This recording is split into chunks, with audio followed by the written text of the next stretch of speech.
भूतिया मछलियाँ गांव वालों को निगलने लग जाती हैं। भूतिया मछलियों के आतंक से एक बार गांव में अचानक सूखा पड़ जाने से किसान और उनके बच्चे भूख और प्यास से व्याकुल हो जाते हैं। दुखी होकर एक किसान भगवान को याद करता है। हे प्रभु, आप यह हमारी कैसी परीक्षा ले रहे हैं? कई महीनों से बारिश न होने के कारण हमारे खेत बंजर होते जा रहे हैं। खेतों में अनाज का एक दाना भी नहीं उगता। अगर ऐसा ही चलता रहा तो हमारे बीवी बच्चे भूखे ही मर जाएंगे। हे प्रभु, कृपा करके इन मुश्किल दिनों में हमारी मदद कीजिए। इतना कहकर वह किसान अपनी बीवी बच्चों के साथ वहाँ से चला जाता है।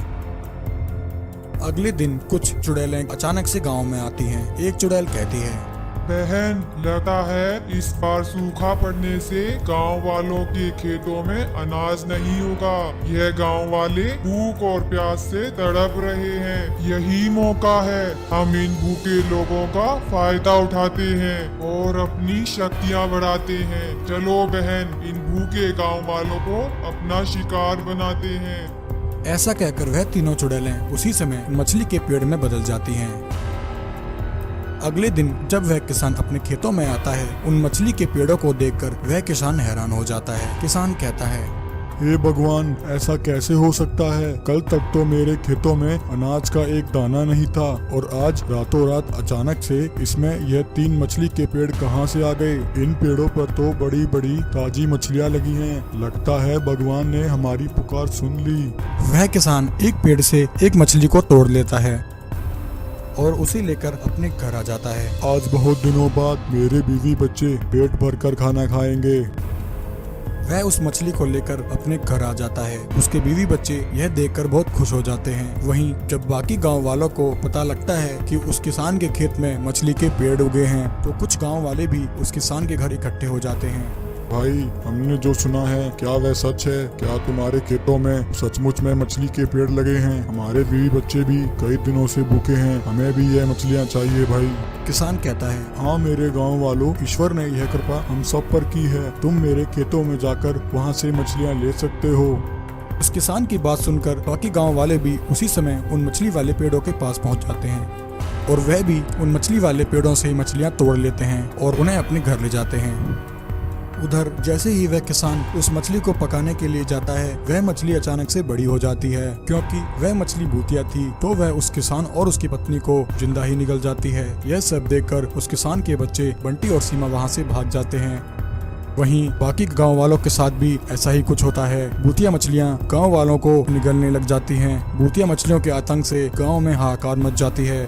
उधर बंटी और सीमा भाग रहे होते हैं और एक भूतिया मछली उन्हें खाने के लिए उनके पीछे पड़ी होती है। तभी रास्ते में उन्हें इच्छाधारी नागिन और नागराज मिल जाते हैं। बंटी कहता है, नागराज, हमारी रक्षा कीजिए। एक भूतिया मछली हमें खाना चाहती है और हमारे पीछे पड़ी है।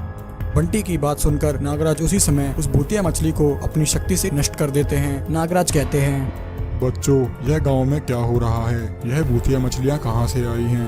बंटी नागराज को सारी बात बता देता है। नागराज कहते हैं, बंटी बेटा, वह भूतिया मछली वाले पेड़ कहाँ हैं? तुम मुझे इसी समय उन पेड़ों के पास ले चलो।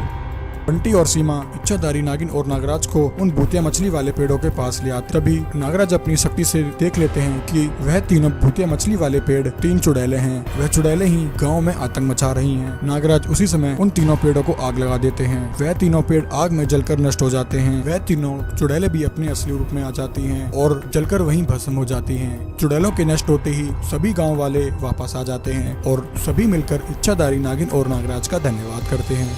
ऐसा कहकर मोटू कालिया राक्षस तालाब में छलांग लगा देता है। शेर महाराज उसी समय जंगल से चले जाते हैं। एक समय की बात है, भूख से व्याकुल मोटू कालिया राक्षस और चुड़ैल एक जंगल में आ जाते हैं।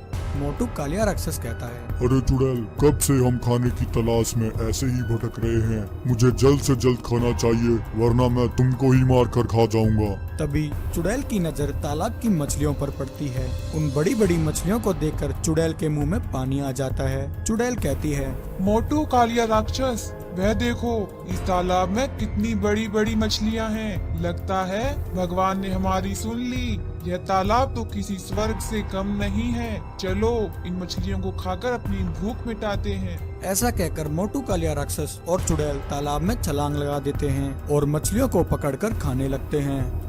मोटू राक्षस कहता है, अरे वाह चुड़ैल, तुम तो सही कह रही थी। इस तालाब की यह मछलियाँ तो बहुत ही स्वादिष्ट हैं। मैंने इससे पहले इतनी स्वादिष्ट मछलियाँ कभी नहीं खाई।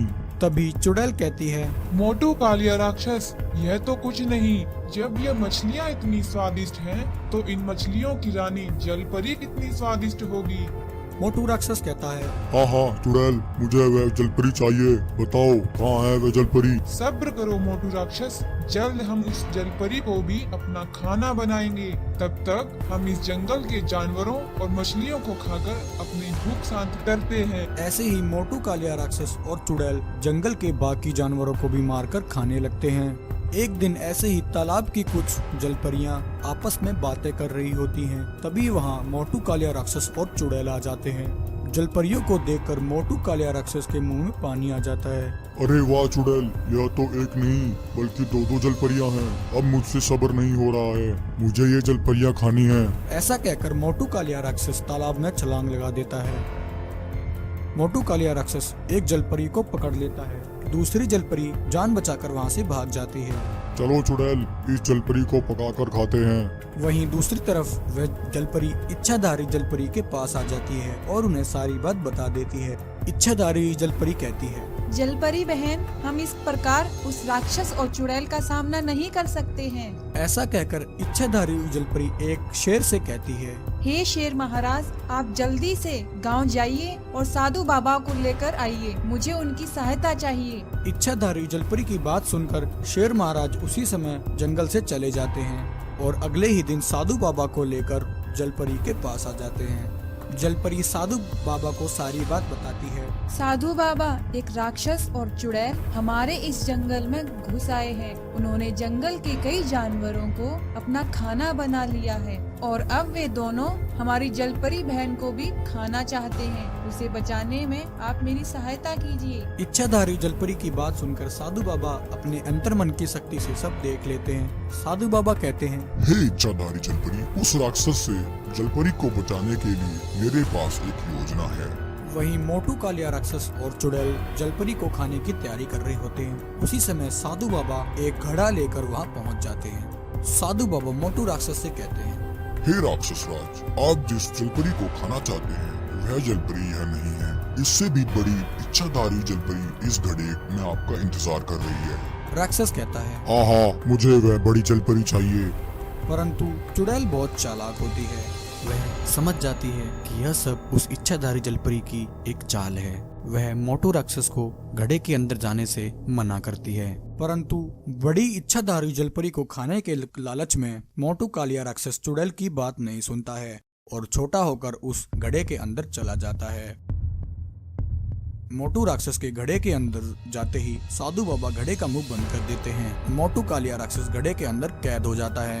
अरे इस घड़े में तो कोई जलपरी नहीं है। धोखा, मेरे साथ धोखा हुआ है। मुझे यहाँ से बाहर निकालो। अरे कोई इस घड़े का मुंह खोलो, मुझे यहाँ से बाहर निकालो। चुड़ैल, कहाँ हो तुम? मुझे बचाओ, मुझे यहाँ से बाहर निकालो। उसी समय इच्छाधारी जलपरी भी वहाँ आ जाती है। मोटू कालिया राक्षस को इस हालत में देखकर चुड़ैल कहती है, अरे मोटू राक्षस तो गया। अच्छा होगा कि मैं यहाँ से भाग जाऊँ, वरना मोटू राक्षस की तरह ये दोनों मुझे भी इस घड़े में बंद कर देंगे। चुड़ैल उसी समय वहाँ से भाग जाती है। इच्छाधारी जलपरी साधु बाबा का धन्यवाद करती है। साधु बाबा, आपका बहुत बहुत धन्यवाद। आज आपने हमें एक बड़ी मुसीबत से बचा लिया।